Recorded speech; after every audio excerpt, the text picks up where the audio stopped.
Following release from prison, Danny Ocean violates his parole by traveling to California to meet his partner in crime and friend, Rusty Ryan, to propose a heist. The two go to Las Vegas to pitch the plan to wealthy friend and former casino owner, Ruben Tishkoff. The plan consists of simultaneously robbing the Bellagio, the Mirage, and the MGM Grand casinos. Ruben's familiarity with casino security makes him very reluctant to get involved, but when he starts to think of it as a good way to get back at his rival, Terry Benedict, who owns all three casinos, Ruben agrees to finance the operation. Because the casinos are required by the Nevada Gaming Commission to have enough cash on hand to cover all their patrons' bets, the three predict that on the upcoming night of a highly anticipated boxing match, the Bellagio vault will contain more than $160 million.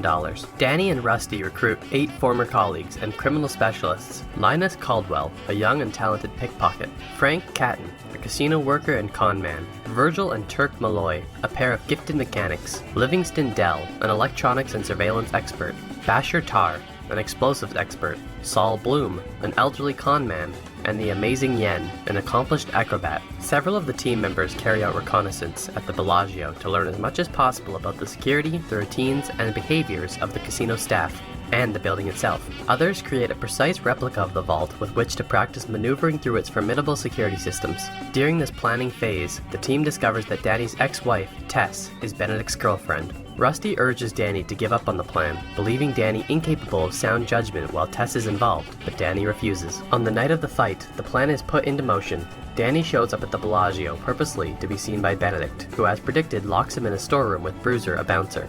However, Bruiser is on Danny's payroll and allows him to access the vent system and join his team as they seize the vault.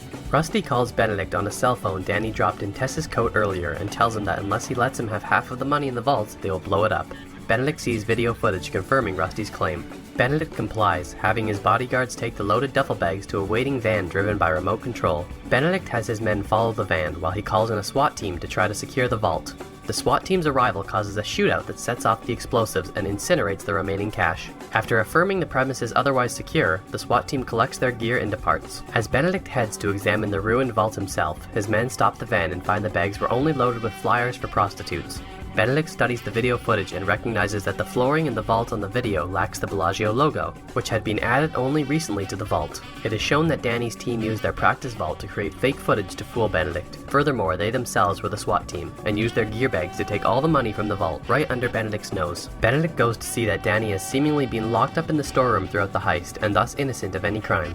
As Tess watches via security surveillance, Danny tricks Benedict into saying he would give up Tess in exchange for the money, which Tess witnesses on a television. Benedict, unsatisfied with Danny's plan to get back the money, orders his men to escort Danny off the premises and inform the police that he is violating his parole by being in Las Vegas. Tess leaves Benedict and exits the hotel just in time to see Danny arrested. The rest of the team bask in the victory, silently going their separate ways one by one. When Danny is released after serving time for his parole violation, he is met by Rusty and Tess, and they drive off, closely followed by Benedict's bodyguards.